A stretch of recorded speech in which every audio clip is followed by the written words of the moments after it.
Read the Bible in a year, day 10, Job 24 through 28. Why does the Almighty not set times for the judgment? Why must those who know him look in vain for such days? There are those who move boundary stones. They pasture flocks they have stolen. They drive away the orphan's donkey and take the widow's ox in pledge.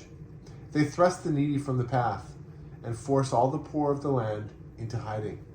Like wild donkeys in the desert, the poor go about their labor of foraging for food. The wasteland provides food for their children. They gather fodder in the fields and glean in the vineyards of the wicked.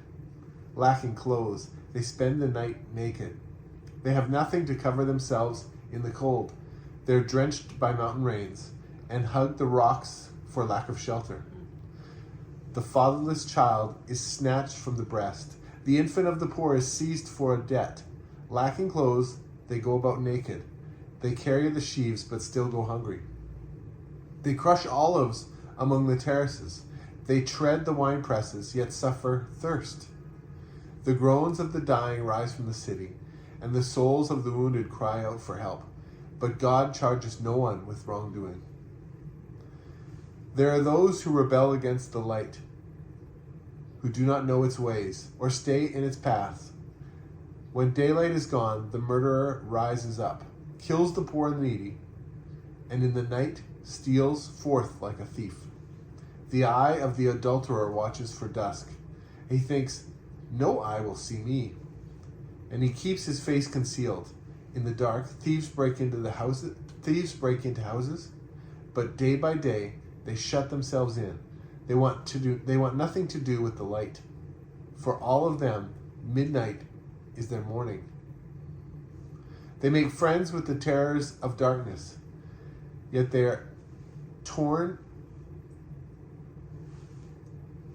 are foam on the surface of the water. Their portion of the land is cursed, so that no one goes to the vineyards. As heat and drought snatch away the melted snow, so the grave snatches away those who have sinned. The womb forgets them. The worm feasts on them. The wicked are no longer remembered, but are broken like a tree. They prey on the barren and childless women, and to the widow they show no kindness. But God drags away the mighty by his power.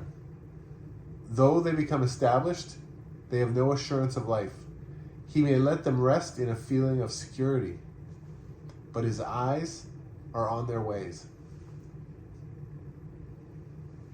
For a little while they are exalted, and then they are gone. They are brought low and gathered up like all others. They are cut off like heads of grain. If this is not so, who can prove me false and reduce my words to nothing?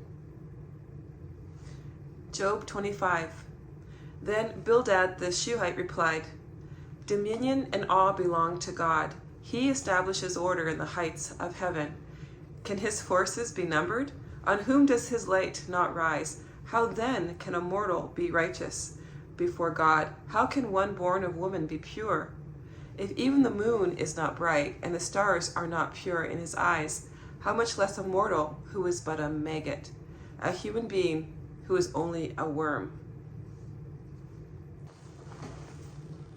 Job 26. Then Job replied, How you have helped the powerless, how you have saved the arm that is feeble. What advice you have offered to one without wisdom, and what great insight you have displayed. Who has helped you utter these words, and whose spirit spoke from your mouth? The dead are in deep anguish, those beneath the waters, and all that live in them. The realm of the dead is naked before God. Destruction lies uncovered. He spreads out the northern skies over empty space. He suspends the earth over nothing. He wraps up the water in his clouds, yet the clouds do not burst under their weight. He covers the face of the full moon, spreading his clouds over it. He marks out the horizon on the face of the waters, for a boundary between light and darkness. The pillars of the heavens quake, aghast at his rebuke. By his power he churned up the sea. By his wisdom he cut Rahab to pieces. By his breath the skies became fair. His hand pierced the gliding serpent, and these are but the outer fringe of his works. How faint the whisper we hear of him! Who then can understand the thunder of his power? Job chapter 27. And Job continued his discourse. As surely as God lives, who has denied me justice, the Almighty who has made my life bitter, as long as I have life within me, the breath of God in my nostrils, my lips will not say anything wicked, and my tongue will not utter lies. I will never admit you are in the right. Till I die, I will not deny my integrity. I will maintain my innocence and never let go of it. My conscience will not reproach me as long as I live. May my enemy be like the wicked, my adversary like the unjust. For what hope have the godless when they are cut off? When God takes away their life, does God listen to their cry? When distress comes upon them, will they find delight in the Almighty? Will they call on God at all times? I will teach you about the power of God. The ways of the Almighty I will not conceal. You have seen this yourselves. Why then this meaningless talk? Here is the fate God allots to the wicked, the heritage a ruthless man receives from the Almighty. However many his children, their fate is the sword. His offsprings will never have enough to eat. The plague will bury those who survive him, and their widows will not weep for them. Though he heaps up silver like dust, and clothes like piles of clay, what he lays up the righteous will wear, and the innocent will divide his silver. The house he builds is like a moth's cocoon, like a hut made by a watchman. He lies down wealthy, but will do so no more. When he opens his eyes, all is gone. Terrors overtake him like a flood. A tempest snatches him away in the night. The east wind carries him off, and he is gone. It sweeps him out of his place. It hurls itself against him without mercy.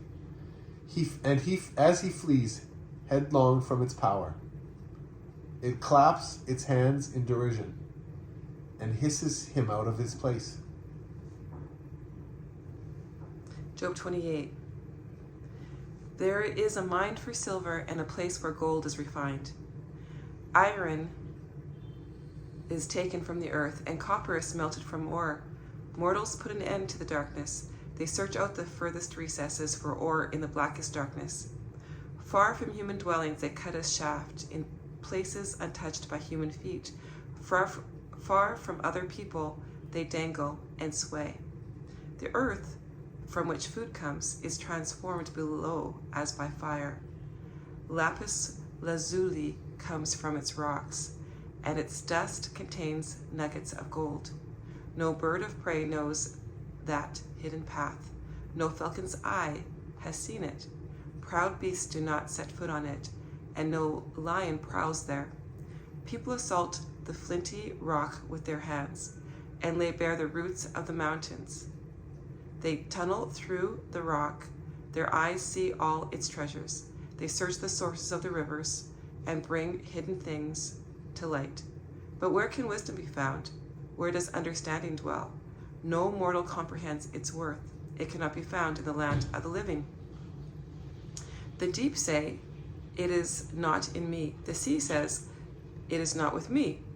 It cannot be bought with the finest gold, nor can its price be weighed out in silver. It cannot be bought with the gold of Ophir, with precious onyx or lapis lazuli. Neither gold nor crystal can compare with it, nor can it be had for jewels of gold. Coral and jasper are not worthy of mention.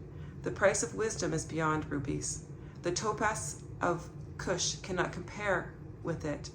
It cannot be bought with pure gold. Where then does wisdom come from? Where does understanding dwell? It is hidden from the eyes of every living thing, concealed even from the birds in the sky. Destruction and death say, only a rumor of it has reached our ears. God understands the way to it, and he alone knows where it dwells. For he views the ends of the earth and sees everything under the heavens. When he established the force of the wind and measured out the waters, when he made a decree for the rain and a path for the thunderstorm, Then he looked at wisdom and appraised it.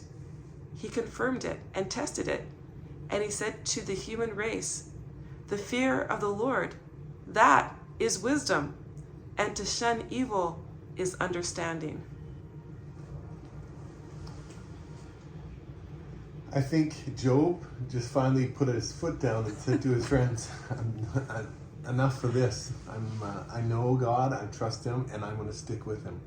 That's exactly what I got from it. He said, you know what? He kind of was laying there suffering in his wounds with the reproaches from his so-called friends, basically being persecuted, being falsely accused of things. And then he kind of came to his senses and said, well, he was always in his senses, but he kind of just said, like, you know what? It doesn't matter what you guys are going to say. I am sticking to my integrity.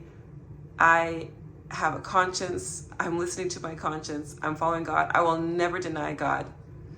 And so, yeah, he put his foot down. Yeah. There's one point where I was listening. I think you were reading it, and it talks about where is God when all these horrible things are happening. Where is God? It sounds like modern secular logic today. People question God, but God is always there. And Job finally just said, okay, enough's enough. I know God's there, and he's going to take care of it. And he says to them at the end, just seek after God's wisdom. Stop fighting and stop using this worldly logic, but seek after God. Yeah. What a call for all of us. Yeah, and it actually wasn't him that was saying, where is God, right? It was his friends who were saying, where is God? But also Job was saying, who's actually telling you this? Like, where is this coming from? Where's your wisdom coming from? And he's kind of figuring out, I think, little by little, wait. This isn't godly wisdom. This is wisdom coming from somewhere else. Like, this is not coming from God. It's true. Because these aren't things, the things that they were saying to Job weren't things that a godly person or that God would counsel them to say to somebody who's in a situation that he's in. So I think also we're seeing how there is this, God speaking and Satan through these guys, or evil speaking. And we're seeing through this book of Job how there are godly things that is good advice. And then there's advice that people will confidently give that is completely demonic. That is not helpful. We really have to be very careful with the voices that we're listening to in today's time, because especially in this time of social media, we can hear every variety of voice telling us this, that, and the next thing. But like Job said, we got to get back to God and his wisdom. Seek after that. It's worth more value than gold or silver or anything. Yeah. The wisdom that God provides. What are the voices that we're listening to? It's a good question. Which voice are we listening to? And at the end, Job does say, the only place that we can actually find true wisdom is with God. Anything other than that is not true wisdom, and we shouldn't listen to it. That's great. Well, join us again tomorrow for day number 11.